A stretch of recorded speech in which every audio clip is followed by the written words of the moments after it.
Oda needed a break after this suggestive chapter. He needed to release that pent-up energy, lol. So this chapter definitely felt much hornier than usual. And as funny as it is to speculate on Eiichiro Oda's sex drive, I think that this is definitely an audience thing. By which I mean Oda always keeps his target audience in mind, which are of course teenage boys. And after the barbecue sausage fest that was Wano, I think that Oda might just be attempting to cram in a bit of a balanced diet, with a bit of everything as well. You have alternative goth girl, super cute genius girl, the tsundere nude girl, and the whatever Hibari is. I guess she's like the country hick. And just on that, here's something very intriguing that I did not mention in the review. Hibari speaks with a Hiroshima dialect, which is something that doesn't particularly translate well into English. The translators usually make it sound like a deep South American accent, you know, the whole, that Captain Kobe's done so much for me, you know, that sort of thing. But it's potentially important because there aren't many characters who speak like this in One Piece. And a very important other one is a certain Sakazuki. So Oda may be teasing a bit of a relation happening here. Imagine that, the daughter of Sakazuki falls for the boy that her father almost killed during the battle thing. It's like proper Romeo and Juliet. Back to fan service though, one of the reasons why there may have been so much is because the beginning of an arc is really the only time you have to get this sort of thing done. The middle has too much setup, the end has too much payoff, you know, no time for boobs. We've got punch fighting to do and all that sort of thing. So the beginning of an arc is really the only time we get to breathe and do stupid things. So Oda is cramming in a lot of that while he can. I really want to see Sanji and Frankie competing for Dr. Vegapunk's attention for completely different reasons. This is one of those situations where I feel like every man has his arena. Frankie in most of the world is a perverted weirdo cyborg. However, when we happen to have landed on perverted weirdo cyborg island, I think that Frankie could turn out to be quite the Chad. And let's be real here, Sanji has no chance with any non-pudding based woman. I mean, there's every possibility that Vegapunk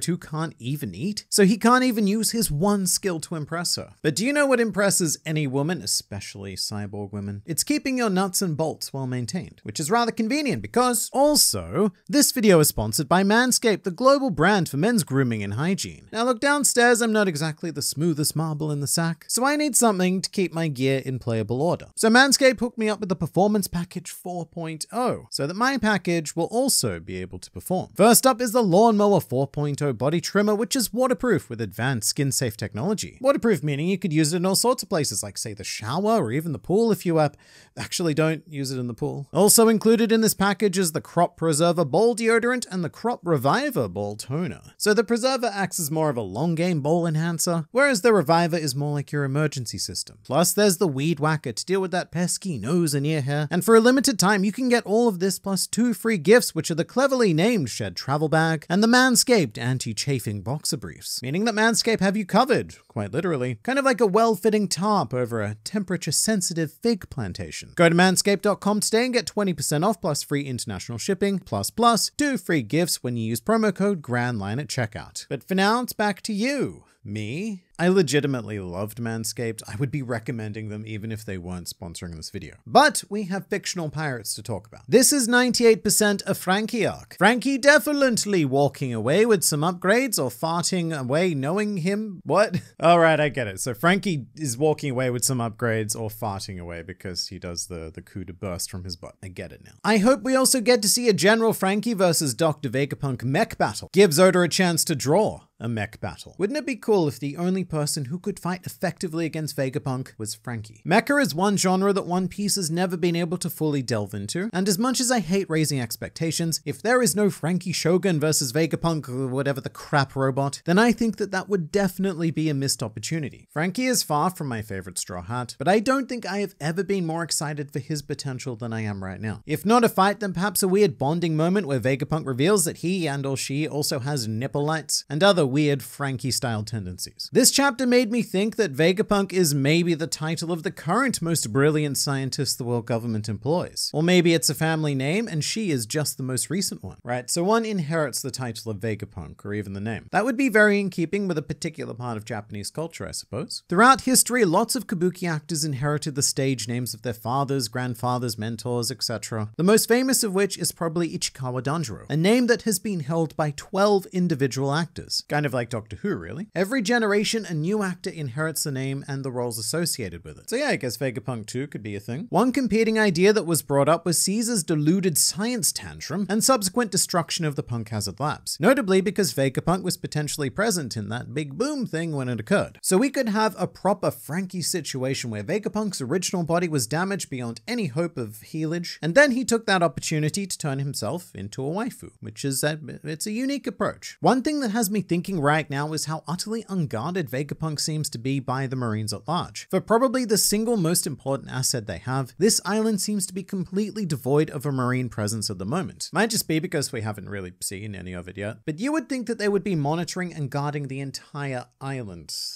The crap was I doing there? Unless Vegapunk is so powerful that guarding is unnecessary. This chapter feels so much like the beginning of Punk Hazard, in the sense that this is the first time since then that we don't know who the big bad or what the goal of the arc will be going into it. I have zero expectations in terms of story, and it feels so exciting. Agreed, so in One Piece there are two different kinds of arcs. One is the mission arc. That's where we know where we're going, we know what we're doing, and we know which bad guy needs to get a bit of a gumma spank. And the other is the discovery arc, where we know nothing at all and just follow where the log post takes us. Pre-time skip was full of discovery arcs. Mission arcs were very rare and mainly reserved for saga endings. But I do really miss the more simple premise of set sail and see what wacky island we end up on, and I'm so glad we're getting that at least one more time with Egghead, because I really don't know how many more we've got. This very well could be the last one. People always wanted to see everyone's reaction to Gear 5th, but I'm glad this chapter we got to see Luffy's own reaction to it. You know, outside of the heat of battle. Luffy's reaction is probably one of the most underrated moments, and to be fair, it's because he himself underrates it. He doesn't see it as some sort of big epic transformation. He's just like, you know, this is just me when I'm max vibing. It brings up more questions than it answered, which is to be expected because it answers 0 questions. But with Gear 5th being linked to Luffy's imagination, I wonder if he can only use it when he feels free. Like if he gets imprisoned again, and he will at some point, it's just what he does. But will Gear 5th then be off the table because he doesn't feel free? Or maybe there'll be a situation where he's wearing particularly restrictive underwear, because I know that that stuff makes me feel a lot less than free. And come to think of it, this also would have been a good spot for the Manscaped integration. I'm now stressing about Gear 5th Nika Seraphim. I mean, as I just said, catching Luffy is not the most difficult thing in the world. Keeping him caught certainly is. But in the grand scheme of things, an Emperor of the Sea has just invaded Vegapunk's island. And if I was some sort of mad scientist obsessed with sharks and fruit and super weapons, then how could I pass up the opportunity to construct an Emperor Seraph? I wouldn't, so it's a good thing I'm not. And just on that, since they are probably on the island, I wonder how Hancock Seraph will react to Luffy. I want to know how much of the personality of origin they retain. Because it's One Piece, I can imagine that each Seraph has some sort of hugely comical flaw. Like maybe Jinbei's keeps diving into water and ruining all of its advanced circuitry because it just feels the urge to go swimming. But everything in One Piece needs a wacky twist, so I'm just waiting on this. All the recent chapters have been fire emoji. I am excited to see how they will save Kobe. Will the Straw Hats actually team up with Sword? And will Vegapunk also help? Plus, we never got any new info on Diaz Drake. Maybe. I mean, all of the Punk Hazard similarities are biasing me towards thinking that this is a discovery island that is going to lead to our next mission island, whatever that may be. I still don't think that Kobe being captured on its own is enough for Luffy to act, especially after Zoro's words regarding Vivi. There would need to be something deeper behind a Sword team-up, like perhaps a shiny red cube. I do think it's odd that nobody has heard from Drake, though. Yes, Wano is an isolated island, but Drake was in contact with Kobe while he was there, so he does have the ability. So what has happened, Mr. Dinosaur Man? Thinking about it, Drake really has no way off the island unless he caught a lift with someone else, and at this stage, I'd be potentially thinking of Law. Mostly due to that weird interaction that they both had at the end of Act 2 where Drake freed him. Back in the day, I thought this was done because Drake had some sort of grand plan of betraying Kaido, which he did, but only because he was forced to because they found out that he released Law. So it's a very backwards plan, which I think is also known as not having a plan. Oh boy, I wonder who Smoker is going to lose to in this arc. Mate, if Smoker is actually part of this arc, we are going to run a poll the moment he shows up to find out who he is going to lose to this time. Because Smoker's Law states that if Smoker is part of a One Piece arc, then he must lose at least one fight battle or be otherwise manhandled in some way, shape, or form. But actually, do you know what the ultimate fight would be? Smoker versus Jack. Except it's not about who wins. No.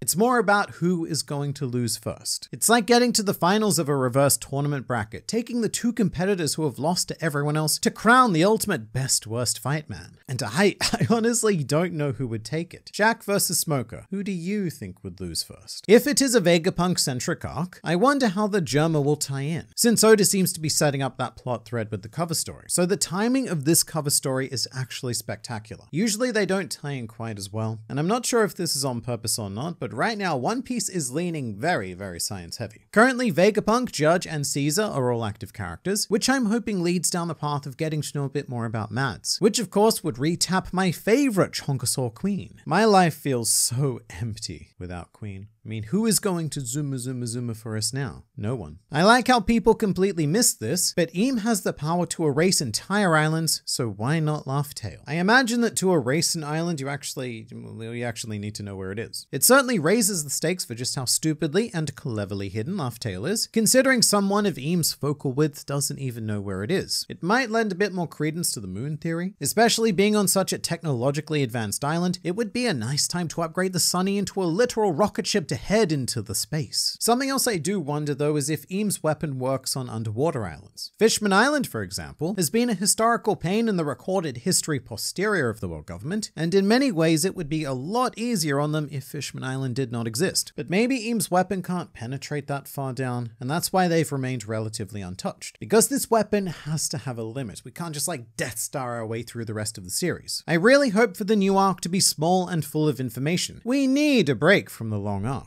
So this may be a lol that aged well situation incoming, but I don't think that Egghead is going to be a long arc. Finishing a long One Piece arc is like ending a long-term relationship. You can't just hop straight into a new one. And now that Wano-san and I have parted ways, I want to live that single Straw Hat life for a bit. You know, screw around, punch some robots, and then recommit to a new long-term arc at some point in the future. But just like the first time I engaged in intercourse, I think the only thing up for debate about this arc is just how short it's going to be. My feeling is that we'll probably still be on this island by the end of the year, because realistically we have less than 10 chapters left in 2022, with the predicted final chapter being 1070. So Egghead would have to be Reverie levels of short to conclude by the end of the year, whereas I'm getting more Zoe vibes currently. So for the rest of 2022, it looks like we're in for just a nice chill adventure, undoubtedly with huge revelations, but I don't think we'll be back to any main meat until 2023. And that's not a bad thing at all, because I could not be happier with where we are right now. But if I could, it would probably be with this next video, which is also nice and fun, so I look forward to seeing you there.